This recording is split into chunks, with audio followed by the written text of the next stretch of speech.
Di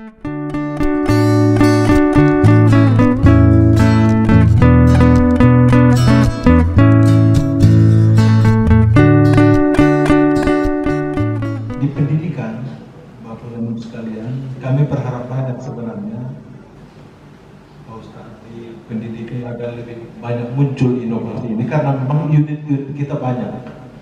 Kalau bisa di pendidikan ada juga lomba antara unit sekolah, inovasi pembelajaran, inovasi di tingkat anak-anak. Bagaimana muncul di Kota Penang Sinimpuan pendidikan menjadi pionir di depan, karena memang dari dulu kita berada di basis itu.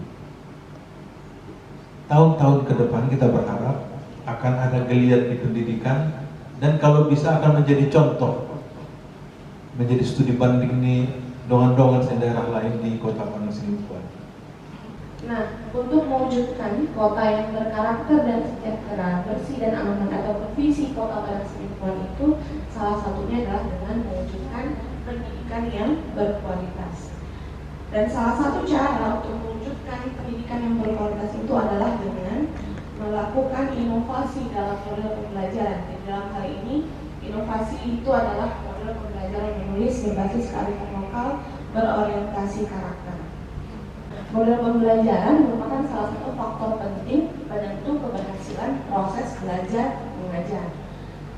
Untuk mengatasi kesulitan mahasiswa, karena dalam penelitian kami ini kami menerapkannya kepada mahasiswa terlebih dahulu. Mahasiswa itu mengalami kesulitan dalam memiliki keterampilan menulis. Salah satunya itu karena mereka tidak menemukan ide, nggak tahu menulis apa seperti itu. Jadi salah satu faktor yang menyebabkan itu adalah kurang tepatnya model pembelajaran yang digunakan. Sehingga model pembelajaran menulis berbasis kearifan lokal berorientasi karakter ini dijadikan sebagai salah satu solusi untuk mengatasi kesulitan ataupun rendahnya hasil belajar ataupun hasil menulis. Itulah hard skill-nya. Kemudian, model pembelajaran berbasis kearifan lokal berorientasi karakter ini sekaligus menjadi penanaman karakter peserta didik agar tak tergilas derasnya arus globalisasi. Jadi, dengan menerapkan model pembelajaran berbasis kearifan lokal berorientasi karakter ini bukan hanya untuk meningkatkan hard skill ataupun kemampuan menulis, tapi juga penanaman karakter ataupun soft skill. Nah, ini langkah-langkah dalam proses pembelajarannya. Pembelajaran yang digunakan itu adalah berbasis cerita rakyat ataupun folktale dari Hanatoro dan permainan tradisional.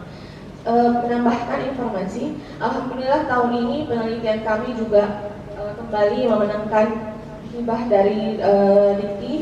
Kebetulan saya juga sebagai ketuanya dan Bapak ini kembali menjadi anggota. Dan penelitian yang menang itu adalah dengan menggunakan cerita rakyat. Jadi meningkatkan kemampuan berbicara dengan cerita rakyat, dan itu sudah disetujui alhamdulillah, dan ini menjadi lanjutan dari penelitian ini. Jadi kita akan menggali lebih banyak lagi tentang cerita rakyat yang ada di Kota Penang Sinimpuan. Gunanya tadi supaya cerita rakyat ini pun supaya dikenal, khususnya bisa ditampilkan di media sosial, karena kita juga punya. Kemudian membagi siswa ke dalam beberapa kelompok yang terdiri dari 3 orang berdasarkan daerahnya masing-masing dengan menggunakan sistem dari Hanatoro. Ini yang saya maksud dengan daerah masing-masing ini, karena ini awalnya diterapkan itu berdasarkan daerah mahasiswa, yang dari Penyapungan, yang dari Tapsel, yang dari ini semua kan punya dari Hanatoro gitu. Tapi karena ini untuk inovasi kita, ya khusus Penang Sinimpuan, Angola, karena kita punya. Inovasi ini yang kita lakukan ini tidak jauh-jauh dari yang sudah kita miliki, akan tetapi terlupakan. Nah, selama ini kita memakai teori konsep pemikiran Barat melalui kajian-kajian di sasana akademik yang menghasilkan produk-produk pemikiran dari luar. Sekarang dia coba dari luar ke dalam, dan kemudian kita keluarkan dari dalam ini keluar. Artinya kita bisa mempertanggungjawabkannya karena konsepnya salah satunya adalah milik kita. Nah, itu dia yang pertama, dan nanti tuntaskan Ibu Dewi. Kemudian keunggulan kelemahan, tidak bisa kita lepaskan segala sesuatu hal baik pemikiran ataupun ilmu ataupun hasil-hasil dialektika keilmuan, bahwasanya keunggulan dan kelemahan itu dua mata koin, ya, dua sisi mata koin. Itu ada atau yang disebut dengan bahasa kampungnya adalah strength and weakness. Ya. Jadi kita perlu belajar tentang budaya lokal kita kembali. Nah itu tadi balik lagi ke yang pertama, kita dulu yang menumbuhkan rasa cinta pada budaya lokal kita sendiri, baru kita bisa menumbuhkan cinta itu pada peserta didik. Jadi kita kembali mencari tahu apa cerita rakyat kita, kemudian bagaimana cara penyampaiannya kepada si peserta didik. Nah kalau soal keunggulan itu banyak sekali, dan hampir di seluruh Indonesia itu sudah banyak yang sudah kembali ke kearifan lokal, tapi yang Sinipuan khususnya yang Angkola itu belum ada. Instruksi dari Bapak Wali Kota, muncullah peraturan daerah bahwa setiap unit sekolah di Kota Padang Sinipuan harus membuat pembelajaran berbasis kearifan lokal. Selesai. Nah, bagaimana caranya? Kalau tadi Gaby baru menyampaikan di dalam konteks writing, penulisan, mungkin dalam semua mata pelajaran bisa kita gunakan kearifan lokal. Matematika, Bapak Ibu, walaupun tidak kearifan lokal namanya, tapi mereka mengambil dari teori Jenduri,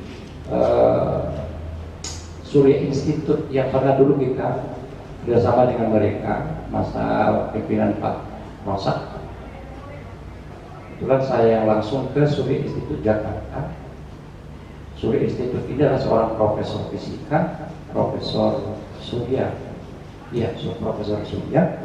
Iya Pak ya, Profesor Surya.